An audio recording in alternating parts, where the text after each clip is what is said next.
What's up guys? Kasama ko si Lamiel ngayon. So mini vlog lang to guys kasi preparatory lang namin to ng NYD, di ba Bird? See you sa Camarines. See you sa ano, basta see you dun. See you. So bilang pasimula ng araw namin guys, nagkaroon kami ng misa. And then after nun, nagkasama kami ni Sherwin, makikita nyo naman dito. And then nagkaroon kami ng mga simple talks kasama yung mga katuod namin na kasama namin na pupunta sa NYD Caceres 2025 sa Naga. Oh, we're back guys. So dito kami sa kwarto, wala tao dito kaya matibay yung loob namin ngayon. Kami ni Amiel. So kakain kami katapos na namin mag-prayer. And balupit guys. Basta, hindi ko pwede sabihin sa vlog kasi posibleng mapanood niya to. Yan si Brother Amiel.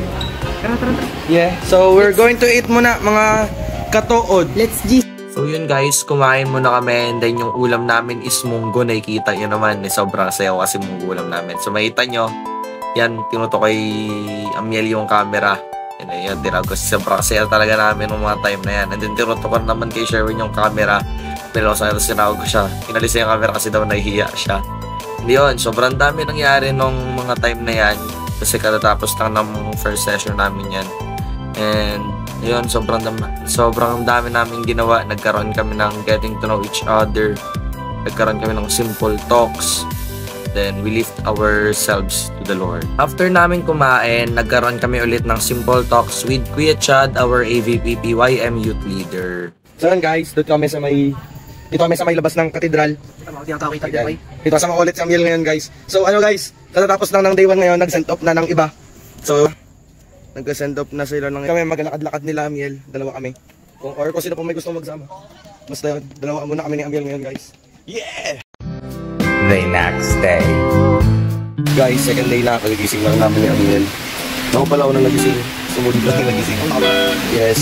So, kain na kami guys kasi prepare na yung breakfast namin. So, masarap breakfast namin guys. Tara. A few moments later. And yun, lumabas na ako sa kwarto namin and then papunta na ako sa my kitchen kung saan kami kakain.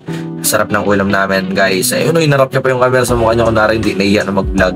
Kaya sa baba lang niya nakatutok kasi nahiya siyang mag-vlog guys. Nahiya ako mag-vlog as in. Ayan, makikita yung ulam namin. Ang dami, ang sasarap. So yun guys, talaga naman napakasarap ng aming pagkain. And then yun, kasakulan kaming gumagawa ng animation. And then after nun, nagsagawa na kami ng aming program para kay Sister Pane, ang aming verbal program para sa aming AVP Youth in Charge kasi alis sa aming Vicariato. And then yan, after naman, nagkaroon na kami ng mga talks with Kuya Melvin and then nagpagawa siya sa amin ng mga activities katulad niyan, katulad dito, naggawa kami ng mga prayers, sinabit namin sa halaman. And yun, second talk na, and ang second talk naman is tackled by Brother Leo, isang theologian din. Sobrang gaganda ng mga topic nila and make sure talaga nila na talagang ready na kami sumama sa NYD Caceres 2025. Meanwhile, what's up mga onggoy? Joke lang, what's up mga guys? So, tapos na yung preparation namin ng balagbagan na NYD Caceres 2025. So, see you dyan sa Naga mga katod. See you, Kamsur. See you, Kamsur. So, prepared na kami. Pero hindi pa talaga totally prepared. Pero, at least, okay na kami. And na-orient namin ang mga gagawin namin dyan sa Naga. And, thank you very much for watching. Subscribe kayo, sabi ni Amiel. Yeah. Mula sa Apostolic Vicariate of Puerto Princesa,